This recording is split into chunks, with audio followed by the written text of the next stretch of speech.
If you're just getting started with Excel, or maybe you've been using it a little bit, you probably have asked yourself, what is Excel all about? What is it used for? One way of looking at Excel is that it's just a giant grid of columns and rows, but you're more likely to hear Excel described as a spreadsheet package, and that it is, but it's that and a lot more as well, as we'll see in some upcoming examples. At the bottom of the screen are different tabs here. These are called worksheets. The current one's empty. I'm going to click on the one called profits. A lot of people would call this a spreadsheet. That's a term widely used, although in Excel we don't use it formally and officially. We've got some budget numbers here. You can see what's happening based on the headings over in column A. Here's a bigger budget. It's a prediction for the following year. All kinds of formulas in here that we're not seeing right now, but lots of information. And I've seen bigger ones than this too, and you probably will too eventually. Other people use Excel for keeping lists. Next sheet over shows customers. This might be hundreds, even thousands of rows. You might be tracking your inventory, or you might be tracking sales or transactions. There are all kinds of reasons for maintaining lists. And Excel provides lots of great data management tools for handling them. The next list over is a list of your employees. It's got a table feature applied that makes it easier to work with. The next sheet over, called chart, reminds us that in Excel, we can take some numbers, which for some of us sometimes are a bit boring. We can turn them into a chart. And that happens very quickly too. And there are all kinds of variations on how you can create charts and quick ways to get there too. There's a great analytical tool called a pivot table. You might have heard of that. Got a giant list over here. And we're trying to make some sense out of it. Within a few seconds, you can create a list like what we're seeing on the right that analyzes the data by region, the products and so on, the customers. You look at those various column headings over on the left, and you can see how we could quickly come up with these, and you don't even have to write any formulas. And if that were not enough, there's some smart art features, like this organization chart on the right. There are about 200 variations, not only on an organization chart, but things like Venn diagrams and production charts, that sort of thing. Got a specialized title over here in the list. So there are lots of different applications for Excel. It's used throughout the world for a variety of different purposes. It's probably the most widely used software package in the world. It's a great tool, and in this course, you'll be learning more and more about how you can use Excel in so many different ways.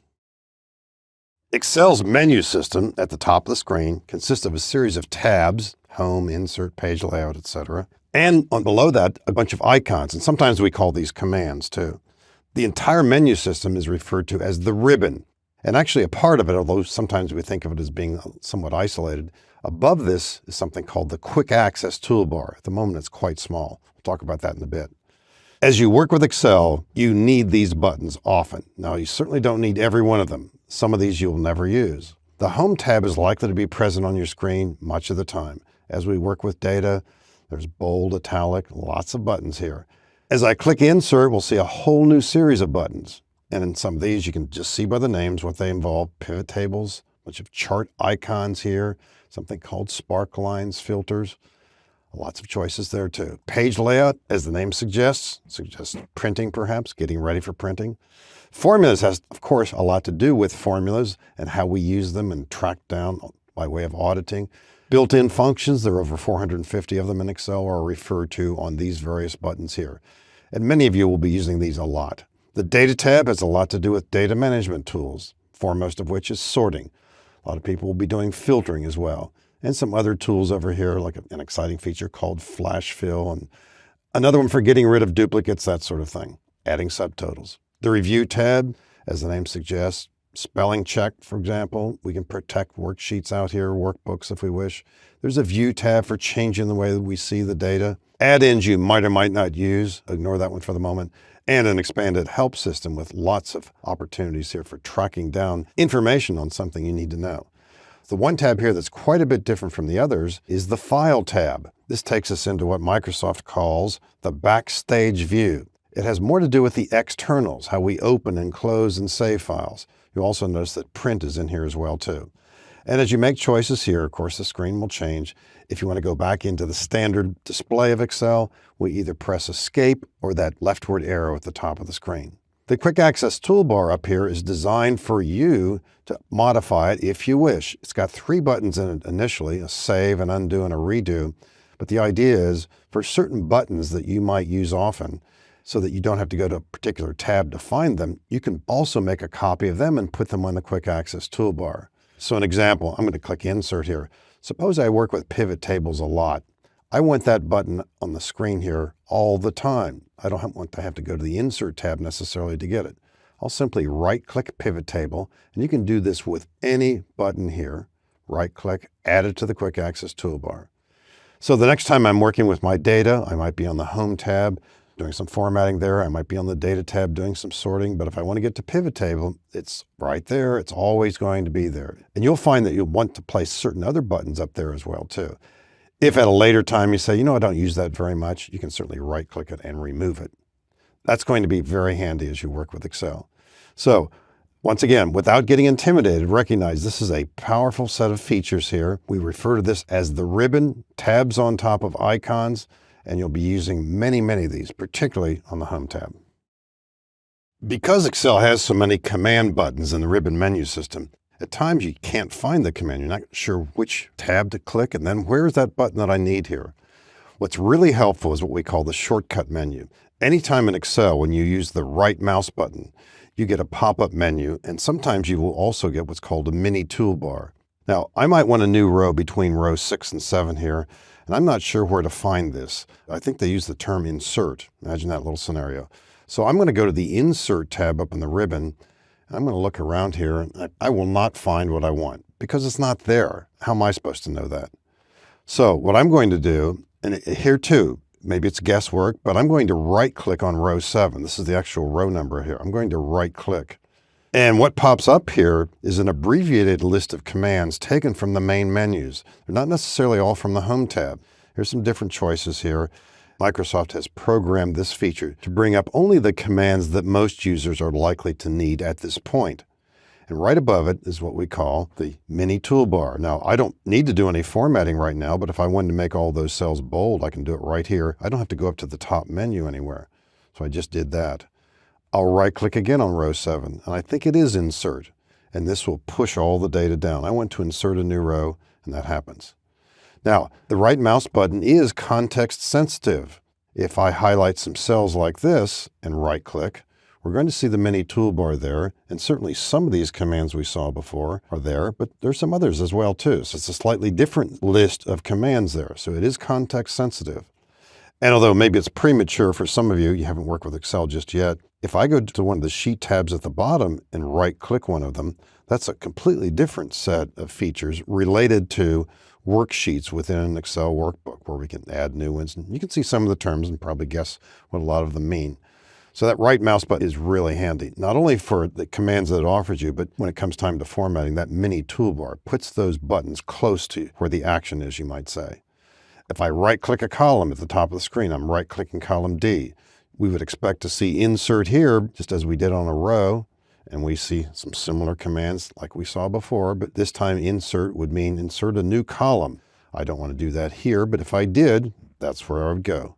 Many commands in Excel are like this in that you don't really have to go into the menu system. You can use the right mouse button. And even if you right-click one of the buttons that we see up on the ribbon, here's one here. If I right-click this, there are some choices. Turns out I don't want to do any of these right now, but once again, that's the same basic idea. Using the right mouse button brings up a shortcut menu. And I think you'll find it absolutely vital as you work with Excel to be using that many, many times. You just can't remember all those commands and where to find them. So it's really invaluable as you work with Excel. The exercise file that we're using for this movie is at the top of the screen, O1 Examples. In Excel, there are certain terms that we must use consistently. This workbook is called O1 Examples. A workbook is a file is a workbook, and nearly always in Excel, we can use those two terms interchangeably. Every workbook has at least one worksheet. And if we were to create a new workbook, we'd see one sheet in it. We can add sheets, we can take them out. And at the bottom of the screen here, we can see in this workbook, there is a Sheet 1 tab, but also a tab for profits. And you can see the other names, 2019 budget, customers, and so on.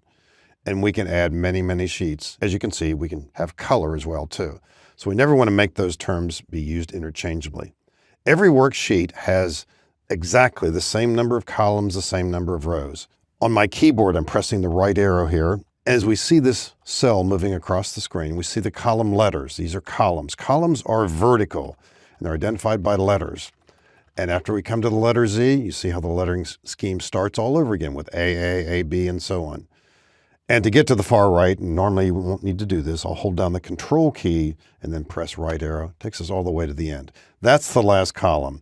And if you were to figure that out, it's well over 16,000. How do we get back to the upper left corner? We hold down Control and press the Home key. Moving down on the left-hand side, it'll take us a very long time to get to the bottom because the rows, which are always horizontal and numbered, and here I will hold down Control like I did before, but this time down arrow. How many rows are here? Well over 1 million. Now, you don't have to use them all. In fact, most people don't even come close, and why would you? But it's there anyway, and all worksheets have that attribute. How do we get back home? Upper left corner, Control Home. And that location, by the way, has a name. And every one of these cells, whether you use the arrow keys to get to this cell, that cell, or you slide the mouse around and click with the left mouse button, that's a different cell. Every cell has a column and row location. This cell is in column C, row 4. Therefore, we call it cell C4. And if there's any doubt, look right above the main body of the worksheet here. This is called the name box. That's cell C4. This is D2. This is F2. And these addresses become very important, particularly as you start to work with formulas. So all these worksheets are the same initially. And as I just click on a different sheet at the bottom, you can see how the column widths have been varied on some of these. I didn't change the row height on any of these, but that can be done too. And you can see certainly different column differences here. So every Excel workbook is a file is a workbook, and a workbook has multiple sheets, and they all have, at least initially, the same layout. Those are features we keep in mind as we work with Excel. Excel's built-in help system is substantial, and it's available in a variety of ways. You simply can slide over a button. Here's a button here on the Home tab. What does that do? Fill color the background of cells. And this is true of any button we slide over. If there happens to be a keystroke shortcut, here's one for underline. We'll see it, Control U. And at times, going back to this fill color bucket, I'm interested in this. How about tell me more? And this activates a dialog box on the right side of the screen. A couple bits of information. This might be sufficient. I might type in something different up here or something related to get even more information. Let's say this meets my needs. I'll just close that. So that's certainly one way. And keep in mind, as you slide over some buttons, you get a graphic and sometimes a longer description. There's at least one of these on the Data tab here that's quite long, and this isn't necessarily typical, but certain features here. Here's one about removing duplicates, text to columns. It really gives you some insight into the various buttons. So that's really handy. You can also click on an area above the icons called Tell Me What You Want to Do. Just click in there and type in, for example, Create Chart. As I'm typing this, it even senses that I'm ready to do that in this case. Create Chart. Okay, looks good. Great names. There it is right there.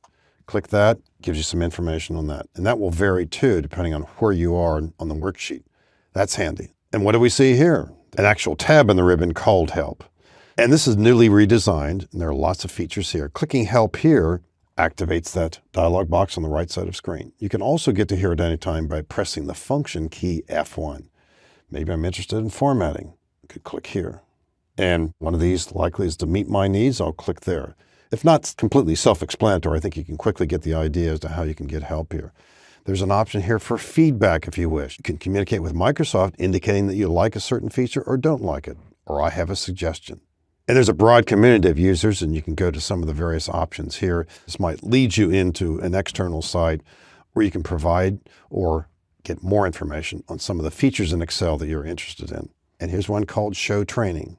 And eventually this would lead you into potentially one of the courses like you're watching right now by way of LinkedIn Learning. And what you'll see out here, for example, if I click Cells, and a short video right here giving us information on this particular feature. So there's no shortage of different ways to get help in command. Remember, you can press the function key F1 at any time. You can go to the Help tab in the ribbon, clicking some of these buttons. Or you could click in the panel just to the right of Help, tell me what you want to do, and type in the feature that you're interested in. So that's going to be really helpful as you work with Excel. No question about it.